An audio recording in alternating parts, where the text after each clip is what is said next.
The Shawshank redemption అంటే Shawshank అన్న jail నుండి విముక్తి పొందటం. ఈ మూవీ యొక్క టైటిల్ స్టోరీకి కరెక్ట్గా సరిపోతుంది. అసలు ఈ మూవీ యొక్క మెయిన్ ప్లాట్ ఏంటంటే, ఏ తప్పు చేయని ఒక బ్యాంకర్ జైలు నుండి ఎలా తప్పించుకుంటాడు. ఈ స్టోరీ మొత్తం విన్నాక మీకు బాగా నచ్చిన ఒక అంశాన్ని కింద కామెంట్ సెక్షన్లో తెలపండి. స్టోరీలోకి వస్తే ఈ మూవీ ప్రొటాగనిస్ట్ ఒక బ్యాంకర్. అతను తన కారులో ఉన్న గన్ తీసి లోడ్ చేయడంతో షాట్ మొదలవుతుంది. నెక్స్ట్ షాట్ ఓపెన్ అయ్యేది కోర్టులో. ఈ బ్యాంకర్ పేరు యాండీ. లాయర్ యాండీను ఆ రోజు రాత్రి నీకు నీ భార్యకి మధ్య ఏమి జరిగిందని అడిగాడు. అప్పుడు యాండీ తన భార్యను విడాకులు కావాలని అడిగింది. అతను ఇవ్వను అని చెప్పేసరికి వారిద్దరి మధ్య గొడవ మొదలయ్యింది. అప్పుడు అతని భార్య తన ప్రియుడితో పారిపోయిందని చెప్పాడు. యాండీ అతని భార్యని, ఆమె ప్రియుడిని కాల్చి చంపేశాడని లాయర్ చెప్పాడు. దానిని యాండీ ఒప్పుకోలేదు. ఎందుకంటే ఆ రోజు రాత్రి వాళ్ళు ఉన్న ఇంటి కింద నేను గన్తో వాళ్ళని భయపెడదామనుకున్నాను. కానీ నా కోపం చల్లారడంతో నేను ఆ గన్ నదిలో పడేసి నేను నా ఇంటికి వెళ్ళిపోయానని యాండీ చెప్పాడు. వాస్తవానికి యాండీ భార్య, ఆమె ప్రియుడు చనిపోయారు. ఆ ఇంటి చుట్టుప్రక్కల యాండీ కాలి అడుగులు, చేతి ముద్రలు ఉన్నాయి. సాక్ష్యాధారాలన్నీ యాండీకి వ్యతిరేకంగా ఉండడంతో అతనికి జీవితకాలం కారాగార శిక్షను జడ్జి గారు అమలుపరిచారు, ఎటువంటి పెరోల్ ఇవ్వకుండా. నెక్స్ట్ సీన్ ఓపెన్ అయ్యేది జైల్లో. రెడ్ అనే ఖైదీకి పెరోల్ ఇస్తున్నారు. ఇతనికి ప్రతి సంవత్సరాలకి ఒకసారి పెరోల్ ఇస్తారు. ఇలాగా ఇతనికి ఇది రెండోసారి. ఇతను జైల్లో 20 సంవత్సరాలు ఉన్నాడు. నాలో మార్పు వచ్చిందని, చాలా మారానని అతను చెప్పాడు. ఎప్పటిలాగే ఈసారి కూడా పెరోల్ రిజెక్ట్ చేశారు. అతని ఫ్రెండ్స్తో ఈ విషయాన్ని షేర్ చేసుకుంటాడు. అప్పుడు వాళ్ళ ఫ్రెండ్స్లో ఒకడు రెడ్ దగ్గరికి వచ్చి సిగరెట్ ప్యాకెట్ అడుగుతాడు. దీనితో మనకు అర్థమైంది ఏమిటంటే, జైల్లో ఉన్న వాళ్ళ కనీస అవసరాలు తీర్చడం కోసం బయట నుండి సిగరెట్, మందు లాంటివి పోలీసులకు తెలియకుండా జైల్లోకి తెప్పిస్తాడు. ఈ మూవీ స్టోరీ మొత్తం రెడ్ నరేట్ చేస్తూ ఉంటాడు. అప్పుడే జైలు సైరన్ మోగుతుంది. దాని అర్థం జైల్లోకి కొత్త ఖైదీలు వస్తారని. రెడ్ ఇంకా అతని ఫ్రెండ్స్ కొత్తగా వచ్చిన వాళ్ళ మీద పందెం కట్టుకున్నారు, సిగరెట్ ప్యాకెట్ల కోసం. ఆ పందెం ఏమిటంటే, మొదటి రోజు రాత్రి ఎవరు ఏడుస్తారని.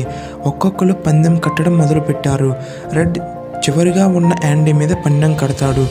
కొత్త ఖైదీలను జైలు లోపలికి తీసుకొచ్చారు. అక్కడ ఉన్నది నార్థన్, జైల్ వార్డెన్. దేవుడి మీద ఎక్కువ ఇష్టం, బైబిల్ని చదివే వాళ్ళను మెచ్చుకుంటాడు. ఇది హార్డ్లే, జైల్ కెప్టెన్. ఇతను చాలా స్ట్రిక్ట్. నార్థన్ జైల్లో రూల్స్ను చెప్పి లోపలికి ఖైదీలను పంపిస్తాడు. అక్కడ ఖైదీలకు స్నానం చేయించి పౌడర్ అన్న పేరుతో సున్నం కొట్టి నగ్నంగా జైల్లోకి నడిపిస్తారు. కొత్తగా వచ్చిన ఖైదీకు మొదటి రోజు నరకంలాగా ఉంటుంది. కాబట్టి ఎవరు ముందుగా ఏడుస్తారని వాళ్ళు పందెం కట్టుకున్నారు. జైల్లో లైట్స్ ఆఫ్ అయ్యాయి. ఒక పాత ఖైదీ కొత్త ఖైదీని ఏడిపిస్తుంటాడు. వాడి ఏడుపుకి పోలీసులు అక్కడికి వస్తారు. ఏడుపు ఆపవా అని హార్డ్లే అడిగాడు. వాడేమో ఆపట్లేదు. హార్డ్లేకు కోపం వచ్చి వాడిని చితకబాదేస్తాడు. దానితో వాడి బాడీలో ఉలుకులేదు, పలుకులేదు. పోలీసులు వాడిని హాస్పిటల్లో జాయిన్ చేశారు. తెల్లవారుతుంది. అందరూ ఒక ఆర్డర్లో మార్నింగ్ బ్రేక్ఫాస్ట్ చేయడానికి వెళుతున్నారు. యాండీ బ్రేక్ఫాస్ట్లో ఒక పురుగు ఉంటుంది. దాన్ని అక్కడే ఉన్న ముసలి ఖైదీ అడుగుతాడు. అతని పేరు బ్రూక్స్. ఆ పురుగుని తీసుకుని తన పాకెట్లో ఉన్న ఒక చిన్న అనాథ పక్షికి పెడతాడు. అప్పుడే పందెంలో గెలిచిన ఒక ఖైదీ వచ్చి సిగరెట్లను తీసుకుంటాడు. ఇంకా వాడు పందెం కట్టిన వాడి గురించి అడుగుతాడు. అక్కడున్న ఒక ఖైదీని. వాడు చనిపోయాడని చెబుతాడు. యాండీ స్నానం చేస్తున్నప్పుడు బాక్స్ అనే వ్యక్తి అతని దగ్గరకు వస్తాడు. అతను మహామొండివాడు. బాక్స్ యాండీను తనతో ఫ్రెండ్షిప్ చేయమని అడుగుతాడు. యాండీ ఏ సమాధానం చెప్పకుండా అక్కడి నుండి వెళ్ళిపోతాడు. బాక్స్ ఈగో హర్ట్ అవుతుంది. షాషాంక్ గ్రౌండ్లో యాండీ ఫస్ట్ టైం రెడ్ దగ్గరకు వస్తాడు. అప్పుడు యాండీ రెడ్ను ఒక రాక్ హ్యామర్ను అడుగుతాడు. రెడ్ దానిని తెప్పించడానికి ఒప్పుకుంటాడు. కానీ ఒకవేళ చెకింగ్ చేస్తున్నప్పుడు నువ్వు దొరికిపోతే నా పేరు బయటకు చెప్పకూడదని రెడ్ చెబుతాడు. ఇలా వారిద్దరి మధ్య సంభాషణ జరుగుతుంది.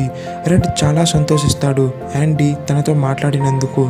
జైలు బయట నుండి ఆ రాక్ హ్యామర్ను చాలా తెలివిగా జైలు లోపలికి తీసుకొస్తారు. రెడ్ ఆ రాక్ హ్యామర్ని చూశాక ఒకటి అనుకుంటాడు. ఒకవేళ యాండీ దీనితో గోడను తవ్వి పారిపోవాలనుకుంటే కనీసం 600 సంవత్సరాలు పడతాయని రెడ్ అనుకుంటాడు. అప్పుడే బ్రూక్స్ లైబ్రరీలో పుస్తకాలను అందరికీ చదవడానికి పంపిస్తున్నాడు. కానీ ఎవరు ఆ పుస్తకాలని చదవట్లేదు. రెడ్ ఆ రాక్ హ్యామర్ను ఆ ట్రోలీలో పెట్టి యాండీకు ఇవ్వమని చెప్పాడు. అతను యాండీకు ఆ రాక్ హ్యామర్ను తీసుకొచ్చి ఇచ్చాడు. లాండ్రీలో కాస్టిక్ సోడా తక్కువైందని ఒకతను యాండీను స్టోర్ రూమ్లోకి వెళ్ళి తెమ్మన్నాడు. స్టోర్ రూమ్లో బాక్స్ కూడా ఉన్నాడు. అతడు అడిగిన దానికి నిరాకరించడంతో యాండీను బాక్స్ ఇంకా అతని ఫ్రెండ్స్ కొడతారు. బాక్స్ ఏమి చేసినా ఇక్కడున్నవాడు అడిగేవాడే ఎవరు లేరు. జైల్లో ఉన్న వాళ్ళకు ఒక రొటీన్ ఉంటుంది, అదే జీవితాంతం ఉంటుంది. అలాగే యాండీ రొటీన్లో ప్రతిసారి బాక్స్ కొట్టడం, ఏదోలాగా యాండీ అతని దగ్గర నుండి తప్పించుకోవడం, ఇలా యాండీ లైఫ్ సాగుతుంది. ఒకరోజు నార్థన్ బయట నుండి వారం రోజుల పనిని తీసుకొచ్చారు. దానికి ఇంట్రెస్ట్ ఉన్న వాళ్ళు వారి పేర్లను రాసి ఒక బాక్స్లో వేయమంటాడు. అందులో 12 మంది బయట పనికి తీసుకెళ్తానని నార్థన్ చెప్పాడు. ఆ 12 మంది సెలెక్ట్ అయ్యారు. మీకు తెలియని విషయం ఏమిటంటే ఎవరైతే రెడ్కు లంచం ఇస్తారో వాళ్ళే బయట పనికి వెళ్ళగలరు. రెడ్ ఈ 4 గోడల మధ్య అతను అనుకున్నది చెయ్యగలడు. ఆఖరికి బయట పని సాధించారు ఆ ఖైదీలు. హార్డ్లే అక్కడున్న పోలీసులతో ట్యాక్స్ వల్ల అతను ఫేస్ చేసే ప్రాబ్లమ్స్ను వాళ్లకు చెబుతున్నాడు. యాండీ ఆ మాటలను విన్నాడు. యాండీ ఒక బ్యాంకర్ కనుక ట్యాక్స్ నుండి ఎలా తప్పించుకోవాలో అతనికి బాగా తెలుసు. హార్డ్లేకు ట్యాక్స్ నుండి ఎలా తప్పించుకోవాలో అతన్ని ఐడియా ఇచ్చాడు. హార్డ్లీకు యాండీ ఇచ్చిన ఐడియా బాగా నచ్చుతుంది. యాండీ హార్డ్లీకు సహాయం చేసినందుకు తన ఫ్రెండ్స్కు బీర్ కొనివ్వమని అడుగుతాడు. సాయంకాలం చల్లటి బీర్ తాగుతూ ఆ ఖైదీలు సంతోషిస్తారు. వాళ్ళను చూసి యాండీ సంతోషిస్తాడు. యాండీ, రెడ్ ఇద్దరూ గేమ్ ఆడుకుంటున్నారు. అప్పుడు యాండీ దీనికంటే చెస్ గేమ్ ఇంకా బాగుంటుందని రెడ్కి చెస్ అంటే ఇష్టం ఉండదు. యాండీ అతనికి ఆ గేమ్ నేర్పిస్తానని చెప్పాడు. యాండీ యొక్క మంచితనం చూసి రెడ్కి ఒక డౌట్ వచ్చింది. దానిని యాండీను అడుగుతాడు. అదేంటంటే ఆ హత్య ఎందుకు చేశావని. దానికి యాండీ నేను అమాయకుడిని మిగతా వాళ్ళలాగే అని చెప్పాడు. మరి నువ్వు ఎందుకు జైలుకి వచ్చావు అని యాండీ రెడ్ని అడుగుతాడు. దానికి నేను మర్డర్ చేశానని చెబుతాడు. ఈ షాషాంక్ జైల్లో ఇన్నోసెంట్ కాని వ్యక్తి ఎవరైనా ఉంటే అది నేనే అని చెబుతాడు. చెస్ గేమ్కి కావలసిన బోర్డ్ అయితే ఉంది, చెస్ పీసెస్ లేవు. దానికోసం యాండీ రాళ్లను సానబెట్టి చెస్ పీసెస్ లాగా షేప్ చేసుకుంటాడు. కానీ సమస్య ఏమిటంటే ఆ గ్రౌండ్లో రాళ్ళు చాలా చిన్నవి. సో యాండీ పెద్ద రాళ్లను వెతకడం కోసం సాయం అడిగాడు. జైల్లో యాండీ హార్స్ చెస్ పీసెస్ని సానపెడుతున్నప్పుడు గోడ మీద పేర్లను చూశాడు. పోలీసులు ఎవరైనా చూస్తున్నారో లేదో అని చూసి యాండీ తన పేరు కూడా రాయాలనుకుంటాడు. జైల్ థియేటర్లో సినిమా చూస్తున్నప్పుడు యాండీ రెడ్ దగ్గరకు వచ్చి ఆ సినిమాలో ఉన్న రితా హేవర్ట్ పోస్టర్ను అడుగుతాడు. దీనిని తేవటానికి కొన్ని వారాలు పడుతుందని రెడ్ చెప్పాడు. యాండీ సరే అని చెప్పి అక్కడి నుండి వెళ్ళిపోతాడు. అక్కడి నుండి వెళుతుండగా బాక్స్ మిగతా వాళ్ళతో కలిసి యాండీను కొట్టడానికి వస్తారు. యాండీ అప్పుడు ఈనాటి వరకు నువ్వే ఈ జైల్లో పెద్ద రౌడీ అనుకుంటున్నావు, అది చాలా తప్పు అని అంటాడు. బాక్స్ ఆ మాటలకి యాండీను బాగా కొడతాడు. యాండీను హాస్పిటల్లో జాయిన్ చేశారు. బాక్స్ను చీకటి గదిలో కొన్ని రోజులు బంధించారు. శిక్ష పూర్తి అయ్యాక హార్డ్లే బాక్స్ను కొడతాడు. ఎందుకంటే యాండీ వాళ్లకు లాభాలు తెచ్చిపెట్టాడు కనుక. సో బాక్స్ కూడా హాస్పిటల్లో జాయిన్ అయ్యాడు. అతడు ఆహారాన్ని స్ట్రా ద్వారా తీసుకుంటున్నాడని జైల్లో ఉన్న యాండీ ఫ్రెండ్స్కు తెలిసింది. రెడ్ ఒకటి అనుకున్నాడు. యాండీ తిరిగి జైలుకి వచ్చేలోపు అతని కోసం రాళ్లను ఇంకా రితా హేవర్ట్ పోస్టర్ను రెడీ చేయాలనుకున్నాడు. అనుకున్నట్టుగానే చేశాడు. యాండీ జైలుకి వచ్చేలోపు నార్థన్ జైల్ చెకింగ్కి వచ్చాడు. ర్యాండమ్గా అన్ని జైల్స్ను చెక్ చేస్తున్నాడు. అలాగా యాండీ జైల్ చెకింగ్కి వచ్చాడు. అక్కడ యాండీ బైబిల్ చదవడం చూసి నార్థన్ సంతోషిస్తాడు. అప్పుడే వెనకాల ఉన్న పోస్టర్ను చూస్తాడు. పెద్ద మనసుతో ఆ పోస్టర్ని ఇక్కడే ఉంచమని నార్థన్ ఒప్పుకున్నాడు.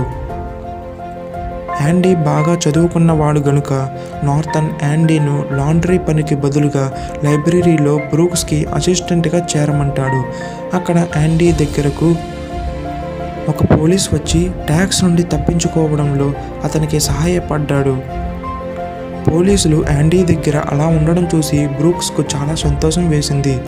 లైబ్రరీ అభివృద్ధి కోసం స్టేట్ సెనేట్కి లెటర్ రాసి పంపిస్తానని యాండీ నార్తన్ను అడిగాడు.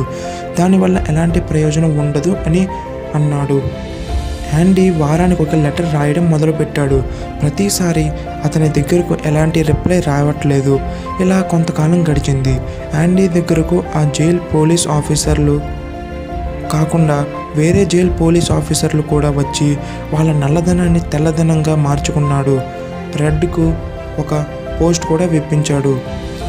ఒకరోజు బ్రూక్స్ ఒక ఖైదీ మీద హత్యా ప్రయత్నం చేస్తాడు.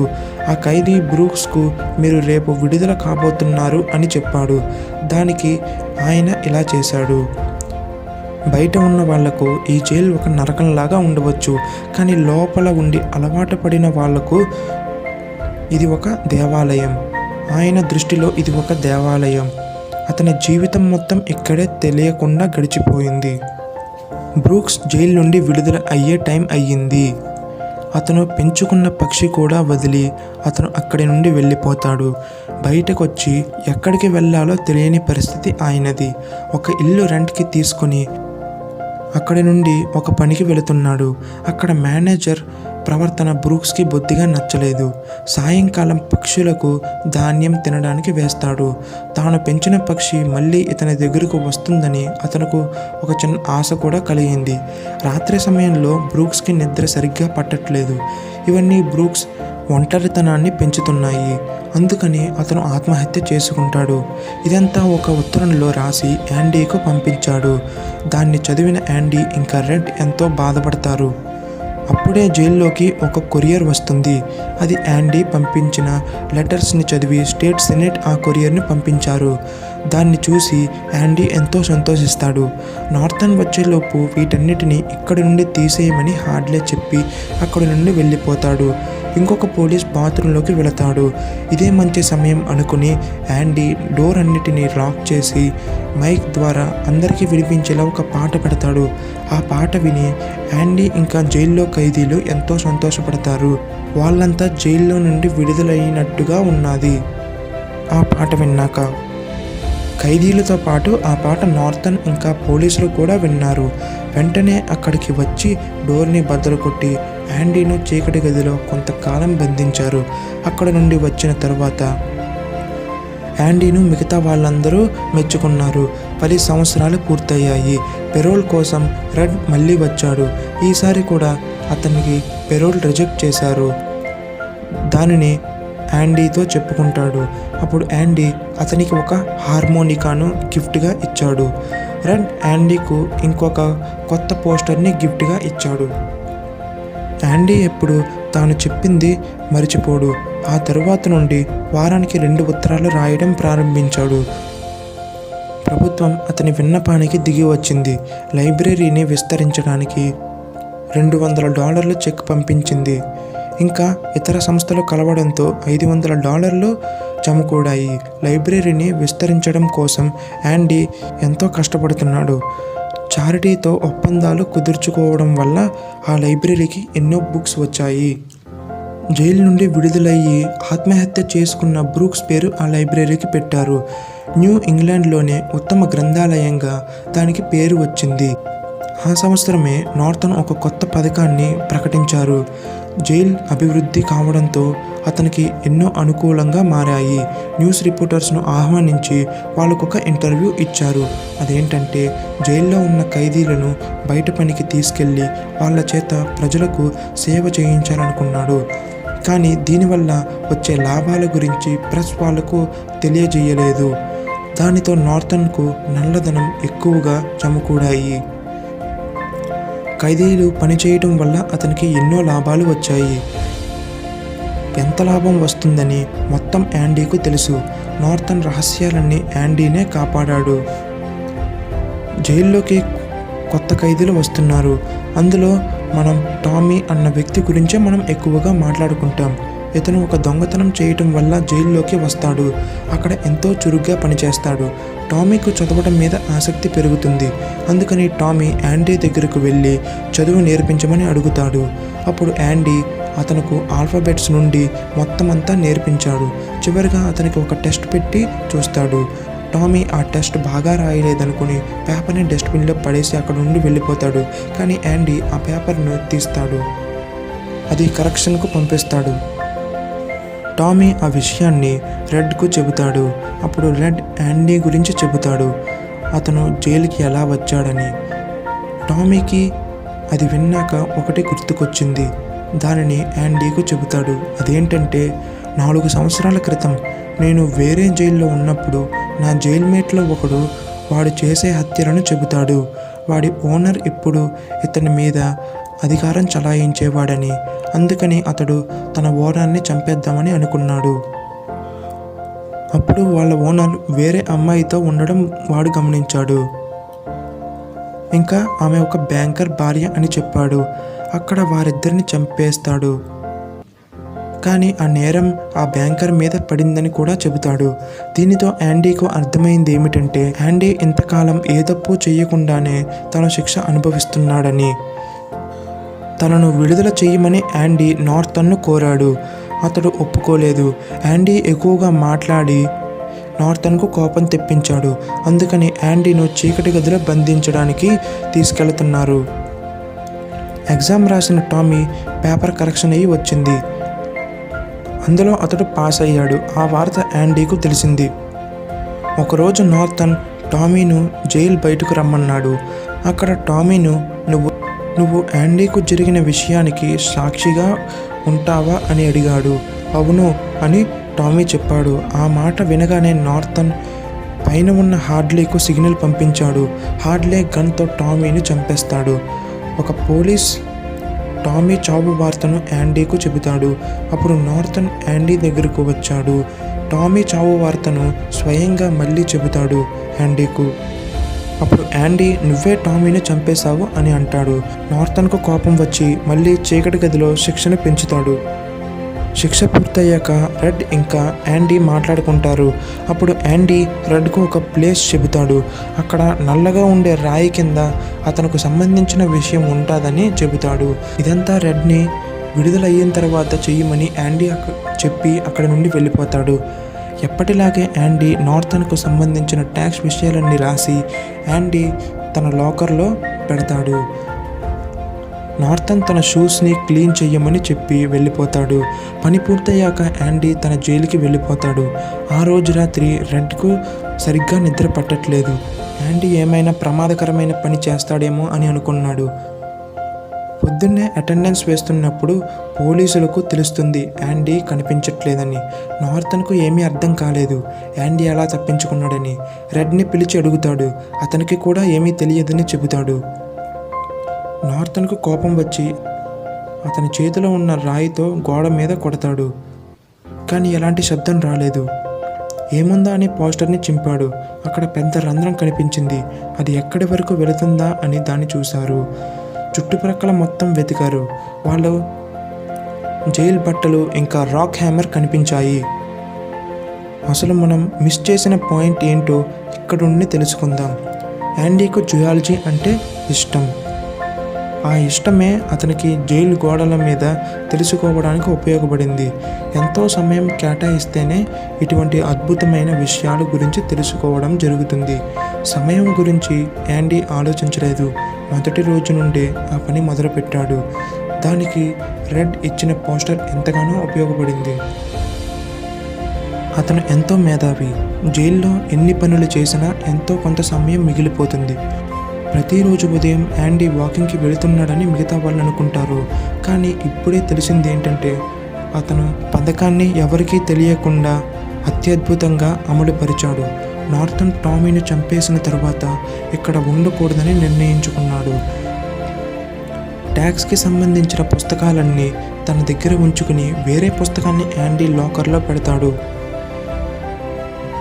సమయం చూసుకుని లైట్స్ ఆఫ్ చేసిన తరువాత యాండీ జైలు నుండి బయటకు వచ్చి అక్కడి నుండి ఒక డ్రైనేజ్ గొట్టం నుండి పారిపోతాడు.